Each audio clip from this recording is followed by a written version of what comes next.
আরিফ ছিল এক ছোট্ট গ্রামে বসবাসকারী এক যুবক। সে তার দয়ালু এবং সাহায্যকারী স্বভাবের জন্য পরিচিত ছিল। গ্রামবাসীদের তাদের প্রয়োজনীয় সকল কাজে সাহায্য করতে আরিফ ভালোবাসত, সেটা ফসলের জন্য হোক, মেরামতের জন্য হোক বা যে কোনো ধরনের ঝামেলার জন্য হোক। একদিন গ্রামের মধ্য দিয়ে হেঁটে যাওয়ার সময় আরিফ লক্ষ্য করল যে গ্রামের মসজিদটির অবস্থা খুবই খারাপ। ছাদে ফুটো ছিল, দেয়ালে ফাটল ছিল এবং বিশেষ করে বর্ষাকালে সেখানে নামাজ পড়া কঠিন হয়ে পড়েছিল। মসজিদের অবস্থা দেখে আরিফ দুঃখিত বোধ করত। সে জানত যে গ্রামবাসীদের নামাজ পড়ার জন্য আরও ভালো জায়গার প্রয়োজন।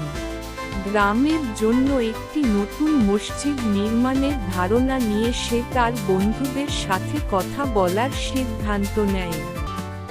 প্রকল্পটি নিয়ে আলোচনা করার জন্য আরিফ তার ঘনিষ্ঠ বন্ধুদের, যার মধ্যে ইব্রাহিম, খালিদ এবং আলীও ছিলেন, তাদের বাড়িতে ডেকে পাঠায়। আমাদের গ্রামের জন্য একটি নতুন মসজিদ নির্মাণ করা উচিত, আরিফ বলল। এমন একটি জায়গা যেখানে সবাই আরাম এবং শান্তিতে নামাজ পড়তে পারে।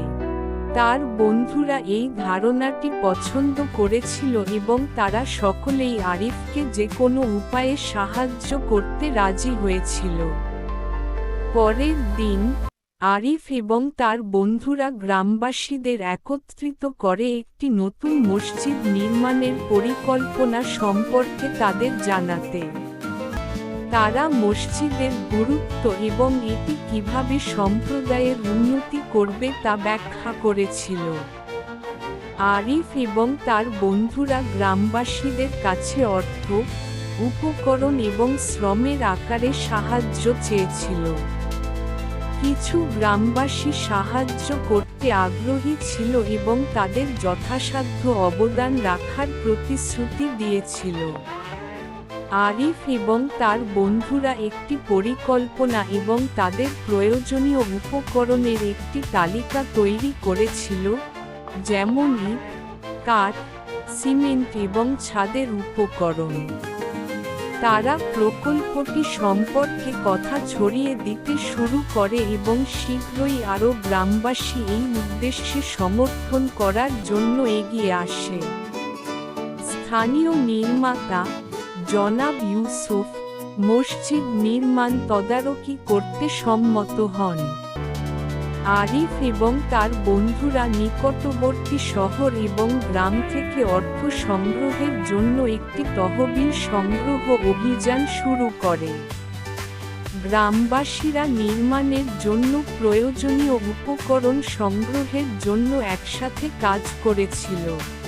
আরিফ বাড়ি বাড়ি গিয়ে লোকেদের অনুদানের জন্য অনুরোধ করেছিল, যতই কম হোক না কেন। দিন যতই গড়িয়েছে, ততই আরও বেশি লোক এই প্রচেষ্টায় যোগ দিয়েছে। সকলেই মসজিদের গুরুত্ব অনুভব করেছে। কয়েক সপ্তাহ পরিকল্পনার পর অবশেষে নির্মাণ কাজ শুরু হয়েছে। আরিফ তার বন্ধুদের সাথে নিয়ে ইট বহন, সিমেন্ট মেশানো এবং শ্রমিকদের তদারকিতে সাহায্য করেছিল। গ্রামবাসীরাও জল বহন করে মসজিদের জন্য জমি পরিষ্কার করতে সাহায্য করেছিল।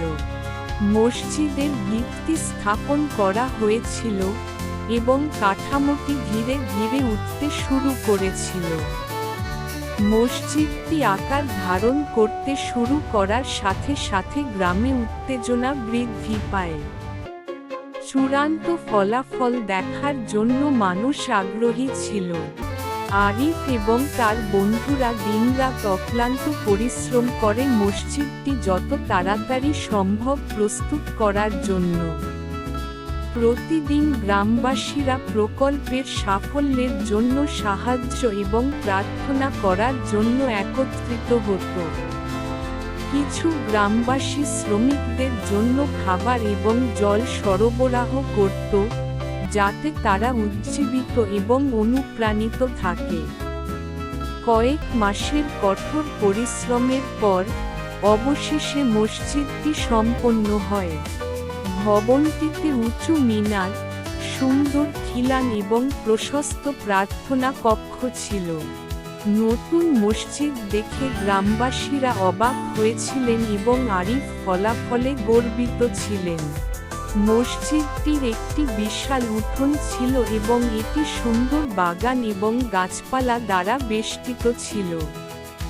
উদ্বোধনের দিন পুরো গ্রাম নতুন মসজিদের প্রথম নামাজের জন্য জড়ো হয়েছিল। আরিফ মসজিদের সামনে দাঁড়িয়ে গ্রামবাসীদের আনন্দের সাথে প্রবেশ করতে দেখছিল। স্থানীয় ইমাম নামাজের ইমামতি করেছিলেন এবং সকলেই একসাথে নামাজ আদায় করেছিলেন, নতুন মসজিদের আশীর্বাদের জন্য আল্লাহর শুকরিয়া আদায় করেছিলেন। আরিফ একটি বক্তৃতা দিয়েছিলেন, সমস্ত গ্রামবাসী এবং তার বন্ধুদের তাদের কঠোর পরিশ্রম এবং উদারতার জন্য ধন্যবাদ জানিয়েছিলেন। এই মসজিদটি আমাদের ঐক্য ও নিষ্ঠার প্রতীক, তিনি বলেন। এটি এই গ্রামের সকলের প্রচেষ্টায় নির্মিত হয়েছে। নামাজের পর খাবার ও সঙ্গীতের সাথে একটি উদযাপন অনুষ্ঠিত হয়। গ্রামবাসীরা একে অপরের সাথে তাদের আনন্দ ভাগাভাগি করে নেয়। আরিফ তার বন্ধুবান্ধব এবং প্রতিবেশীদের মুখের দিকে তাকিয়ে কৃতজ্ঞতায় অভিভূত হয়ে পড়ে। মসজিদটি কেবল প্রার্থনার জন্য নয়, শিক্ষা এবং সামাজিক অনুষ্ঠানের জন্য গ্রামের কেন্দ্র হয়ে ওঠে। আরিফ তার গ্রামকে সাহায্য করতে থাকে এবং মসজিদটি তার নিষ্ঠা এবং নেতৃত্বের প্রতীক হয়ে ওঠে। গ্রামবাসীরা নিয়মিতভাবে মসজিদে পাঠ, প্রার্থনা এবং তাদের জীবন উন্নত করার বিষয়ে আলোচনার জন্য জড়ো হতে থাকে। বছরগুলি অতিবাহিত হওয়ার সাথে সাথে মসজিদটি কেবল উপাসনার স্থানের চেয়েও বেশি কিছু হয়ে ওঠে। এটি গ্রামের আধ্যাত্মিক ও সামাজিক বিকাশের কেন্দ্র হয়ে ওঠে। গ্রামকে সাহায্য করার জন্য আরিফের প্রচেষ্টা সকলের দ্বারা প্রশংসিত হয়েছিল এবং তার নাম তার দয়া এবং নিঃস্বার্থতার জন্য সুপরিচিত হয়ে ওঠে। আরিফ এবং তার বন্ধুরা কিভাবে মসজিদটি তৈরি করেছিলেন তার গল্প ভবিষ্যৎ প্রজন্মের কাছে পৌঁছে দেওয়া হয়েছিল। গ্রামবাসীরা একসাথে কাজ করার মূল্য এবং প্রয়োজনের সময় একে অপরকে সমর্থন করার গুরুত্ব শিখেছিল। মসজিদটি সম্প্রদায়ের শক্তি এবং ঐক্য থেকে আসা শক্তির স্মারক হিসেবে মাথা উঁচু করে দাঁড়িয়েছিল। আরিফের স্বপ্ন বাস্তবায়িত হয়েছিল এবং তিনি সন্তুষ্ট ছিলেন যে তার কাছে গ্রামে একটি স্থায়ী পরিবর্তন এনেছেন। গ্রামটি সমৃদ্ধি লাভ করেছে এবং মসজিদটি সম্প্রদায়ের হৃদয় হিসেবে রয়ে গেছে, আগামী বছরের পর বছর ধরে মানুষকে একত্রিত করে চলেছে। আর তাই আরিফের উত্তরাধিকার মসজিদ এবং তার তৈরি করা সম্প্রদায়ের মধ্যে টিকে আছে, যা সকলকে মনে করিয়ে দেয় যে দয়া, ঐক্য এবং কঠোর পরিশ্রমের মাধ্যমে যে কোনো কিছু সম্ভব। এই গল্প